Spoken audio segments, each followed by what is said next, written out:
Jacksonville Jaguars fans, welcome into Duval Daily, presented by GenJag.com. I'm Jordan DeLugo. Thanks so much for being here Monday, September 29th, and it is a glorious Victory Monday in Duval County. Congratulations to all the Jags fans out there. Victory Monday for a second straight week. Very exciting stuff. The Jaguars went out to San Francisco, Santa Clara to be exact, and got themselves a W. An improbable W, just when you look at history, playing on the West Coast for the Jaguars, had dropped 5 straight to the 49ers no matter where they were playing. So this was a big win for the Jags. We're going to get into my top takeaways from this game. You know, we talked about the game a little bit last night. We're going to talk about it more this morning, and we'll do some more deep dive type of content over the next couple days for the Jaguars' big win that got them to 3-1 on the season and got them tied for the division lead in the AFC South as the Colts fall to the Los Angeles Rams. So very, very big game, and it wasn't without drama, turmoil. It was a hard-fought victory for the Jaguars, and there was definitely some drama between the coaching staff. So we're going to get into it. Really appreciate y'all being here. If you enjoy the content, please like and subscribe. You can also check out genjag.com/shop, pick up some new Duval gear, and today we are doing a Victory Monday sale, 26% off everything for your Jaguars, scoring 26 points against the San Francisco 49ers. It's code Duval, DUUUVAL. That's 3 U's, code Duval at genjag.com. 26% off everything today for Victory Monday. So, Jaguars at 49ers. What are the top takeaways? Forgot to mention this last night somehow, as it was kind of like a mad rush at the end of the game, and there was so much going on with the, getting the win, the drama between the coaches, but just Eric Armstead, not only for his performance against the 49ers, but what he is doing this year for the Jaguars football team deserves a ton of praise. Like, the guy has 2.5 sacks already this year. Forced fumble. Biggest turnover of the game for the Jaguars. Forced fumble, got his hand on the football in the pocket, forced that fumble for the Jags, and that basically did it for them. So, and again, 2.5 sacks on the year. That's more than he had all last year. And I was kind of I'll say it, I was an Eric Armstead apologist last year. A lot of folks were up in arms about him not playing well. He was playing out of position and, consistently. And I said, if you want to play him at defensive end, that's fine and base against the run, but you want him rushing the passer from the interior, point blank, period, end of story. They weren't doing that nearly enough last year. When they did do that, he actually performed decently. But he had 2 sacks all of last year. He was also coming off of a big injury last year, that required surgery. It wasn't like an ACL, but he was coming off a knee injury that required surgery. And so it took a little bit longer to get things going. And he missed a good bit of training camp this year, but I think that really ended up being more of a veteran lead-up type of thing than anything else. And 2.5 sacks into the, 4 games into the season, 2.5 sacks, a forced fumble in a huge moment against his former team at his former team's house is unbelievable. And he got that first game ball from Liam Cohen, deservedly so. He's been excellent for the Jaguars. Having an interior pass rush has been excellent for the Jaguars. And I think that defensive line, we need to get news on Trayvon Walker, obviously. He left the game. Eric Murray also left the game. Patrick McCary left the game. So the Jaguars had some injury stuff going on for sure. But that's obviously going to be something we monitor over the next couple of days. Liam Cohen speaks with the media at 4 p.m. today via Zoom, I believe. So, yeah, going to have to monitor those injuries. But Eric Armstead being able to get some, interior penetration for this defense is just something that's been lacking. And I think he would have been able to do it last year if they just let him, and they didn't. So shout out to Eric Armstead. I think somewhat lost in all the Liam Cohen, Robert Saleh drama, which is it's fun. People eat it up. And, you have Liam Cohen out here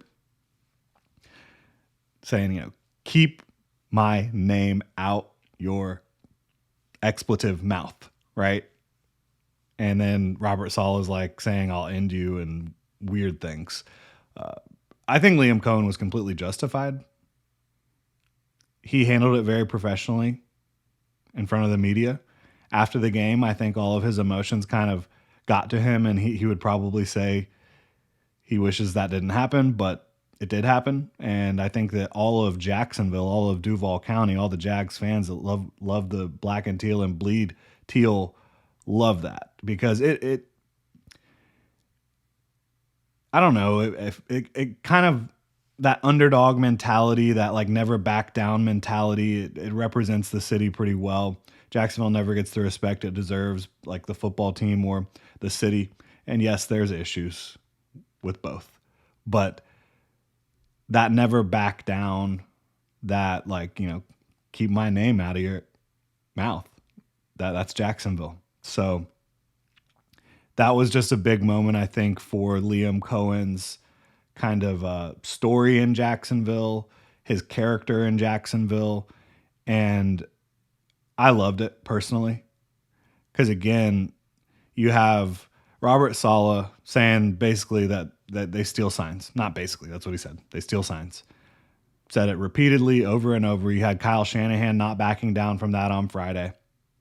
Then you had Kyle Shanahan after the game saying Liam Cohen shouldn't be so sensitive about it. Well, guess what? Liam Cohen's sensitive butt just beat you in your house, right? And I know 49ers fans might make the excuse about injuries, but the Jaguars were dealing with injuries of their own throughout this game as well. The Jaguars do not have a fully healthy football team. At points, they were missing their right tackle, their right guard. They were missing De'Ami Brown the entire game. They were missing Eric Murray for a lot of the game, Trayvon Walker for a lot of the game, right? So both teams were dealing with injuries. 49ers still had their quarterback. They had, they had Trent Williams out there who, well, we're going to talk about that too. They had Fred Warner. A lot of the guys that make them the 49ers, sure, a lot of the guys that make them the 49ers also weren't available, but you can say the same thing about the Jaguars. So, hell of a win for the Jags, hell of a win for Liam Cohen.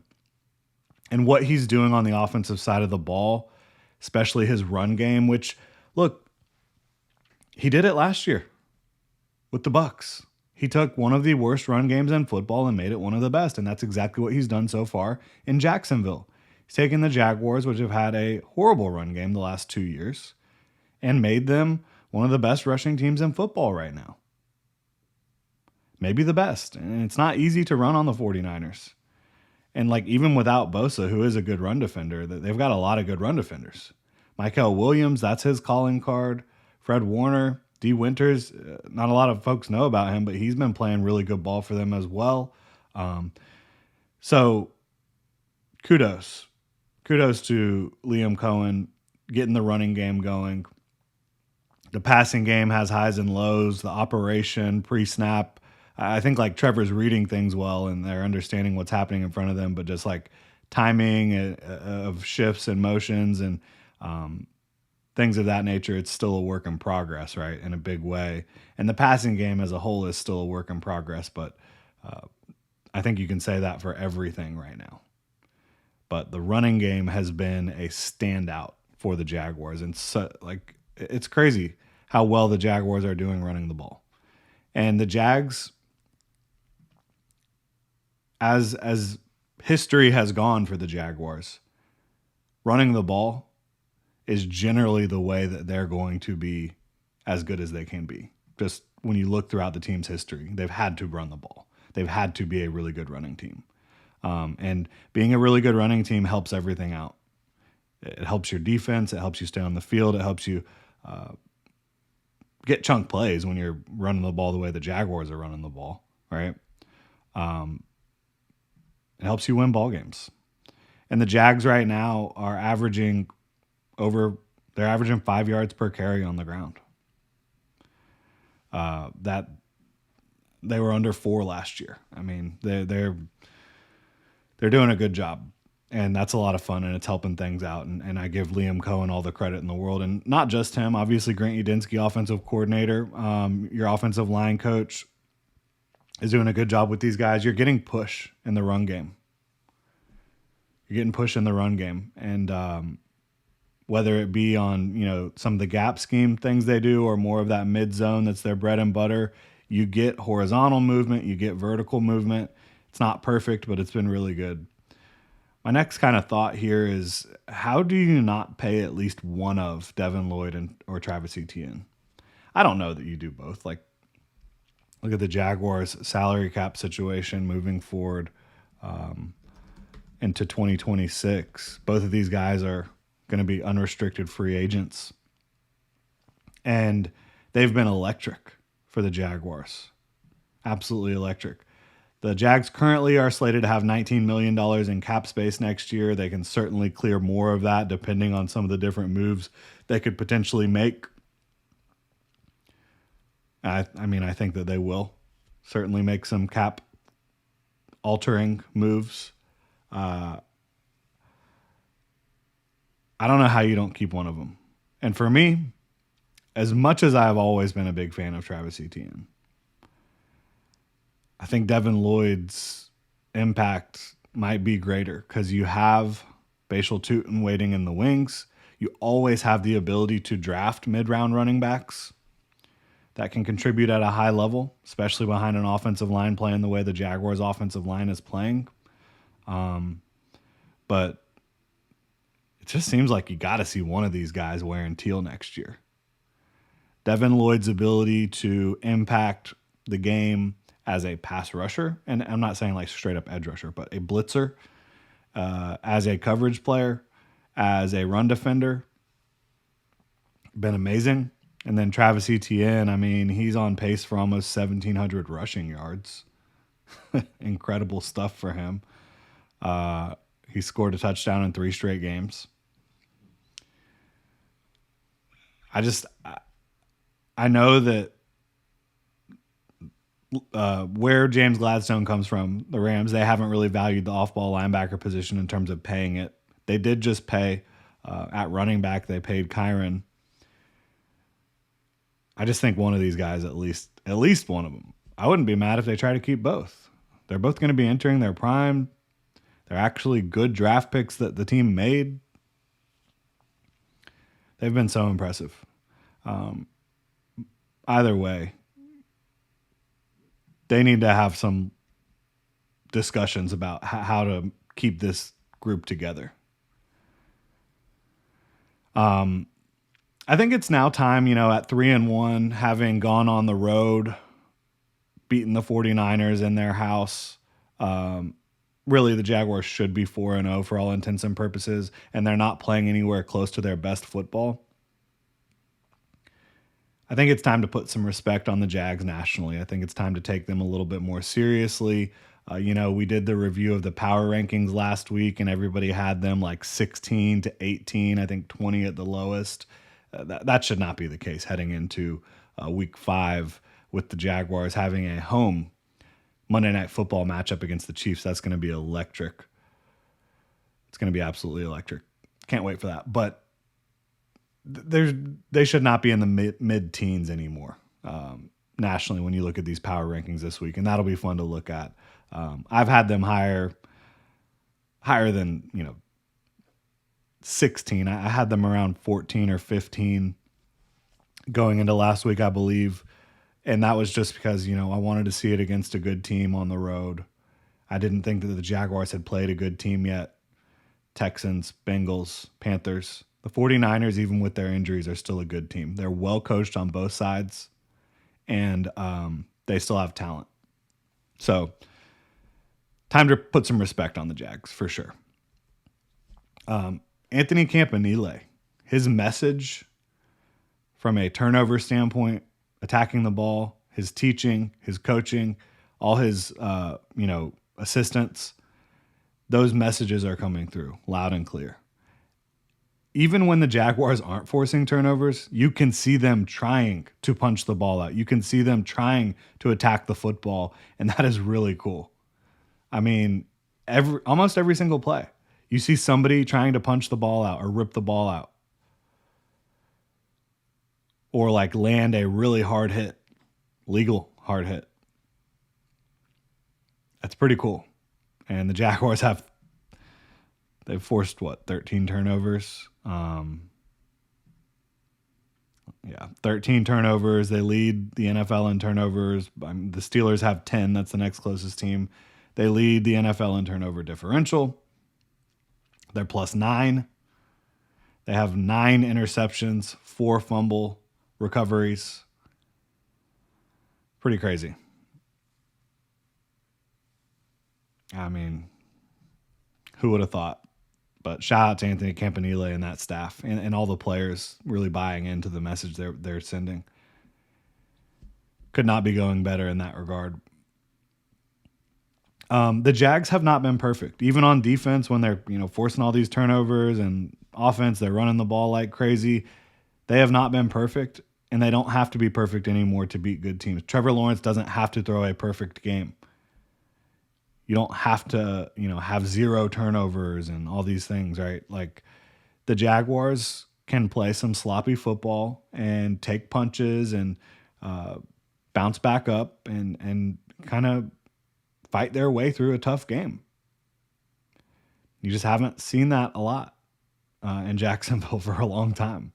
So that's a big deal. You don't have to be perfect to beat good teams. Now you want to improve. You want to still improve on the passing game, coordination, chemistry, drops, all that. Not having some of the missed throws you have from Trevor or timing or different things. And by the way, like the 49ers defense is a tough defense to execute at a high level against. It really is. I do think that special teams took a step in the right direction, but you're still, again, like offense was good enough. Defense was good enough. Special teams was good enough. But none of those units were perfect.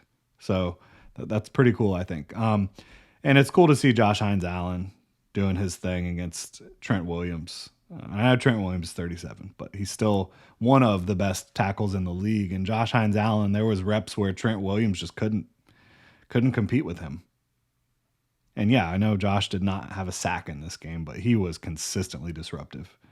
And beating Trent Williams in multiple ways, got him on the cross chop, which is his bread and butter. But that was a fun matchup to watch. It was one of the things I wanted to watch this week. I wish we got to see more Trayvon Walker in this game, but Josh Hines-Allen, it's like get your popcorn ready every time. If you just pop on the Josh Hines-Allen tape from this game, you're going to see a lot of fun stuff. So that's awesome. Jags 3-1. They are getting ready to host the Kansas City Chiefs. They will have Tuesday and Wednesday off, I believe, because Monday Night Football changes the schedule around a little bit. But that's going to be a big ball game. Cannot wait for it. Let me know what y'all think about your Jaguars 3-1. Happy Victory Monday. Let me know in the comment section below how you're feeling today. Again, you can check out genjag.com. Got a lot of gear up there, and it's 26% off today for Victory Monday. Code Duval, DUUUVAL. That's 3 U's. genjag.com. Y'all have a good one.